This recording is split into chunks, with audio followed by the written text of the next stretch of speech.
Alors certes, on a rappelé ce matin que le PEA a été considéré comme une niche fiscale, mais à nouveau, nous n'en créons pas une nouvelle. À nouveau, nous plaçons dans l'ancienne, et dans l'ancienne parce qu'elle n'est pas utilisée à hauteur de ses capacités. Donc nous n'avons rien fait de très nouveau.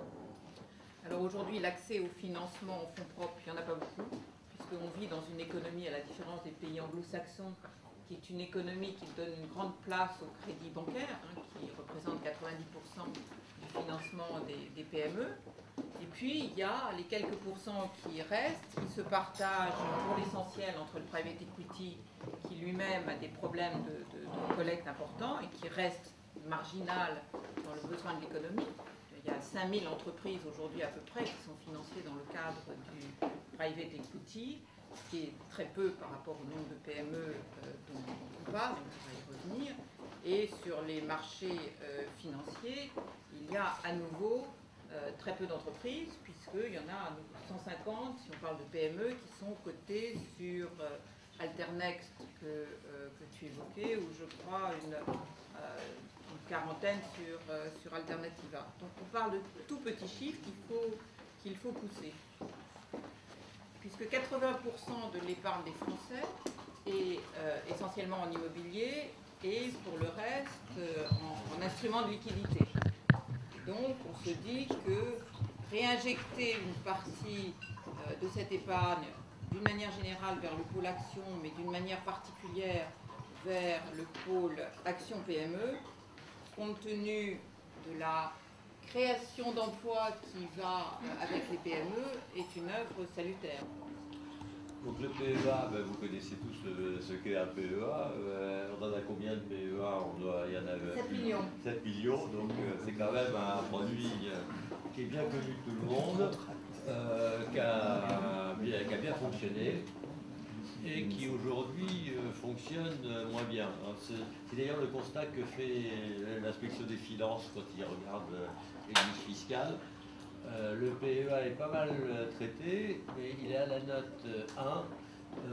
Il est pas mal traité et notamment l'inspection fait le constat que l'imposition des revenus actions en France est quand même élevée, plus élevée que celle de nos partenaires européens. Quand on rajoute la fiscalité des dividendes avec la fiscalité des plus-values, éventuellement un peu d'ISF, on constate que la fiscalité des actions en France, elle est élevée. Alors, donc d'une certaine façon, le PEA, c'est une niche fiscale en France. En revanche, par rapport à la normalité européenne, c'est encore moins bien que ce que l'on fait dans la plupart des pays européens. Donc, bon, le PEA, ça marche moins bien en ce sens que le PEA n'apporte plus, il y a plus de, quand on regarde les retraits et les souscriptions, on voit que ça s'équilibre à peu près et que le stock reste constant, donc il n'y a plus un apport net de capitaux aux entreprises. Le but de l'opération, c'est de faire en sorte de rétablir, de faire en sorte qu'il y ait un apport net de capitaux pour les entreprises, pour leur permettre de se financer, ce qui n'est plus le cas du PEA maintenant depuis un certain temps.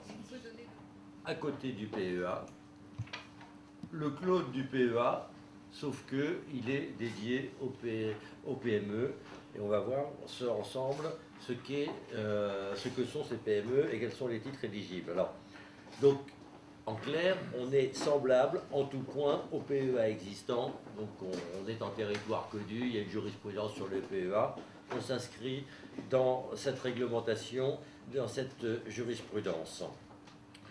Et on le réserve aux PME. Alors, ça, c'est la philosophie dont parlent les gens. Qu'est-ce que c'est qu'une PME? Donc, on entre dans le détail. Donc, pour nous, c'est toutes les PME au sens communautaire du terme. Alors, vous savez, la Commission ou les tribunaux européens ont donné une définition de la PME.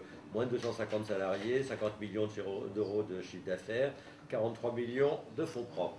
Le PEA a été inventé pour ça.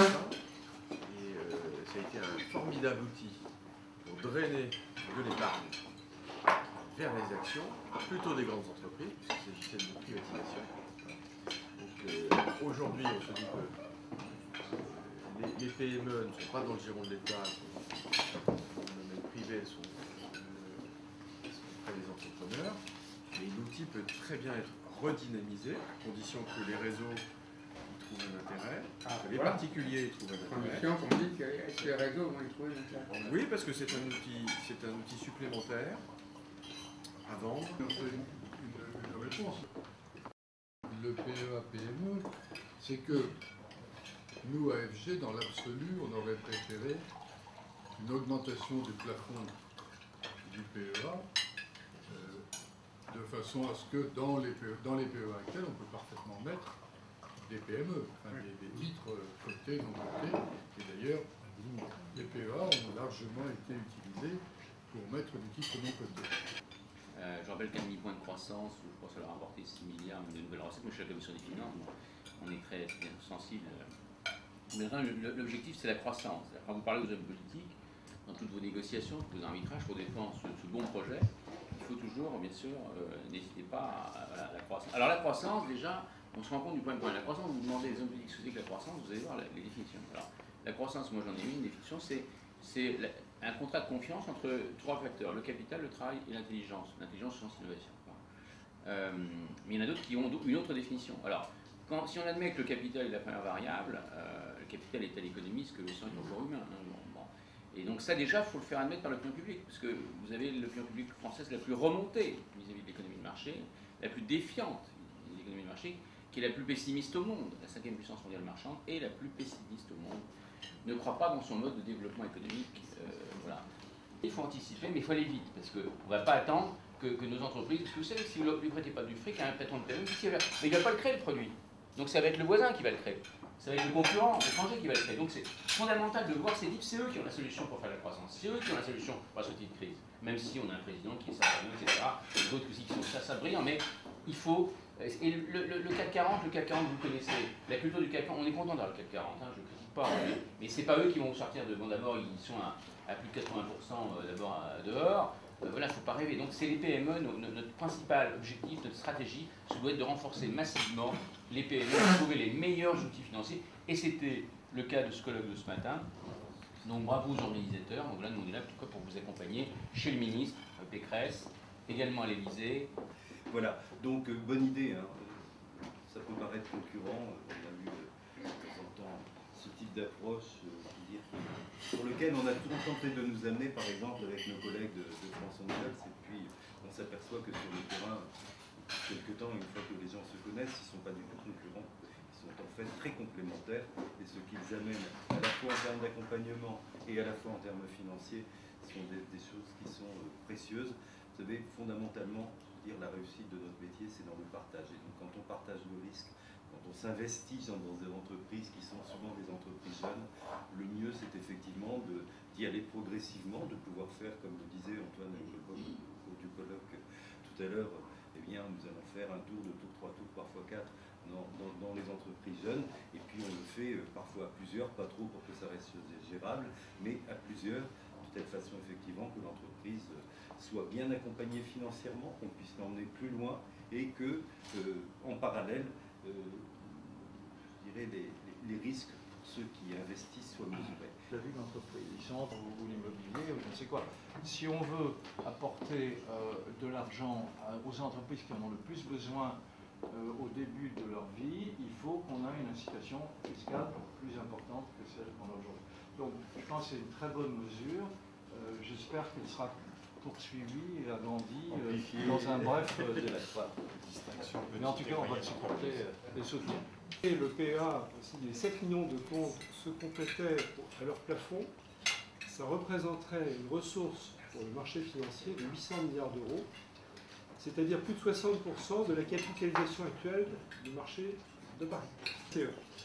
À partir du 1er janvier, si cette mesure est adoptée dans le cadre de la loi de finances 2012. Eh bien, on peut penser que seuls les investisseurs qui sont déjà au plafond de leur PEA vont réagir. Donc on a mis un chiffre qui est de l'ordre de 100 000 comptes qui sont vraisemblablement aujourd'hui au plafond du PEA.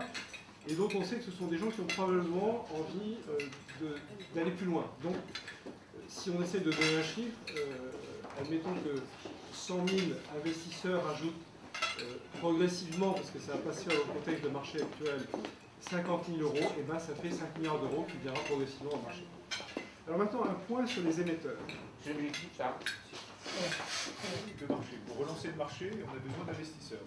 On l'a dit ce matin, sans investisseurs, on ne relance pas un marché. Donc vous savez qu'on a beaucoup travaillé sur la place depuis 2 ans pour relancer l'attraction des marchés vis-à-vis des PME et pays, avec des premiers résultats qui sont suffisants, mais des premiers résultats. On pourra aller plus loin si on arrive collégialement, et je reprends le mot, collégialement à fédérer l'écosystème, faire en sorte de laisser une proposition de valeur plus attractive à laquelle on croit tous, mais surtout avoir des investisseurs qui investissent. Donc, il faut bien avoir en tête qu'avec ce projet, on vise à la fois le secondaire, qui est effectivement l'investissement et le trait de ces sociétés, donc une meilleure liquidité pour un écosystème qui pourra mieux s'en sortir, mais on vise également, par cet attrait, à trouver de nouvelles sociétés qui viendront se rejoindre le marché.